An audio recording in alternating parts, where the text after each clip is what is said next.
के tyre check करती ये मंगी बाई हैं। झाबुआ जिले के राणापुर के समीप भूरी माटी के रहने वाली मंगी बाई 5 बच्चों की मां भी हैं और अपने पति का हाथ बटाने के लिए ट्रक भी चलाती हैं। बीते करीब 6 साल पहले मंगी ने ये काम शुरू किया था, जब से लगातार वो ड्राइवरी कर रही हैं। मेरे पति के साथ घूमने जाती थी, थोड़ा थोड़ा सीखा। उसके बाद मेरा पति बीमार हो गया तो मैं 5 साल से खुद चला रही हूँ अकेली, और 15,000 पगार मिलता मेरे को। और बदनावर, रतलाम और अहमदाबाद, कड़ी, कलोल अकेली जाती हूँ। और कहाँ से कहाँ तक कोई डर नहीं है मेरे को। पंचर हो जाता तो भी खोल लेती हूँ, अकेली चला लेती हूँ। जहाँ भी जाना कोई डर नहीं। मंगी बाई को न सिर्फ ट्रक चलाना पसंद है, बल्कि अपनी गृहस्थ के रूप में जिम्मेदारी भी वो जानती हैं। 5 बच्चों की मां मंगी बाई घर का पूरा काम संभालती हैं, खाना बनाती हैं, 5 बच्चों की परवरिश करती हैं, बर्तन धोती हैं। उसके बावजूद भी अपने ड्राइवरी के पैसे से वो कंप्रोमाइज़ नहीं करती। उनका कहना है कि वो अहमदाबाद से लेकर राजकोट और देश के अलग अलग इलाकों में अकेले ट्रक लेके जाती है और 15,000 रुपये महीने तक कमाती है।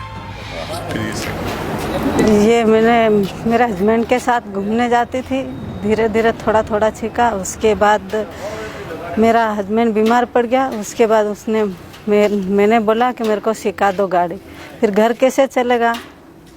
तो मैंने मेरी मेहनत से कमाने सीखी। कहाँ तक आप गाड़ी ले जाते हो अकेले? मैं अहमदाबाद, कड़ी और कहाँ? रतलाम, बदनावर। तो कितना कमा लेते हो अपने दम पे? मैं 15,000। कोई डर नहीं मुझे अकेले जाने में। और गाड़ी पंचर हो जाती है फिर? मैं खोल लेती हूँ टायर। पंचर सब बना लेते हो? बना लेती हूँ। परिवार की मदद कैसे करना है, पति का हाथ कैसे बटाना है, खुद को कैसे साबित करना है, ये मंगी बाई से सीखा जा सकता है।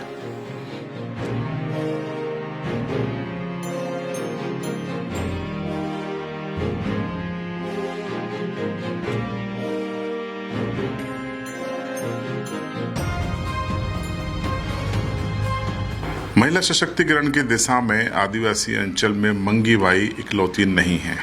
अब आप मिलिए झाबुआ की ललिता से। शहर के मोजीपाड़ा इलाके में एक झोपड़ी में रहने वाली ललिता ऑटो चलाती हैं। झाबुआ शहर की सड़कों पर उन्हें ऑटो चलाते हुए देखा जाता है, कभी दिन में, कभी रात में, कभी शाम को। ऑटो चलाना आखिर उन्होंने क्यों शुरू किया, क्या दिक्कत थी, सुनिए।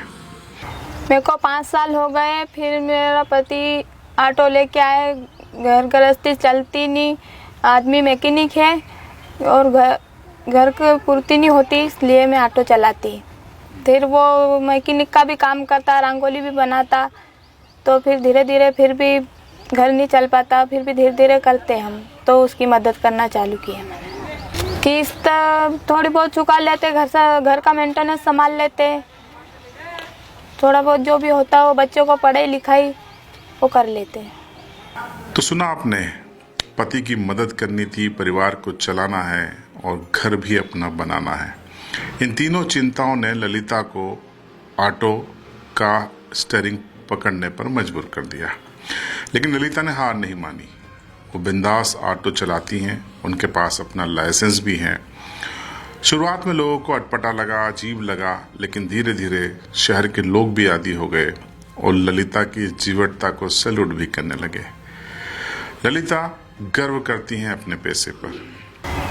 रिक्शा चला के किस्त भरते, बच्चों को स्कूल पढ़ाई कराते, घर में खर्चा पानी हो जाता ऐसा करके। रिक्शा चलाने में कोई समस्या नहीं है आपको? नहीं, कोई समस्या नहीं है। हाँ, लाइसेंस है मेरे पास। प्रधानमंत्री आवास नहीं मिला 10 साल से दे रखा आवेदन, पर कोई पता नहीं है अभी तक। आज विश्व अंतर्राष्ट्रीय महिला दिवस है। इसी दिन हमने ये दोनों आदिवासी महिलाओं की जीवटता और संघर्ष की कहानी आपको बताई। उद्देश्य सिर्फ यही है कि शहरों में या पढ़े लिखी महिलाओं का संघर्ष भी होता है, लेकिन ग्रामीण महिलाओं का और आदिवासी वर्ग की महिलाओं का संघर्ष भी कम नहीं होता है। महिला सशक्तिकरण के दावों और जोर के बीच ललिता और मंगीबाई इस बात की मिसाल हैं कि अगर औरत ठान ले कि उसे बाहर निकलना है, काम करना है, खुद को साबित करके बताना है, तो कोई भी चीज़ बाधा नहीं बनती और वो सब कुछ हासिल कर लेती है जो वो ठानती है। ललिता और मंगीबाई ने भी वही कुछ हासिल किया। दोनों अपने दम पर सक्षम हुई, न सिर्फ खुद सक्षम हुई, अपने परिवार की इसका सहारा बनी, बच्चों की परवरिश में, घर बनाने के सपने में हिस्सेदार बनी।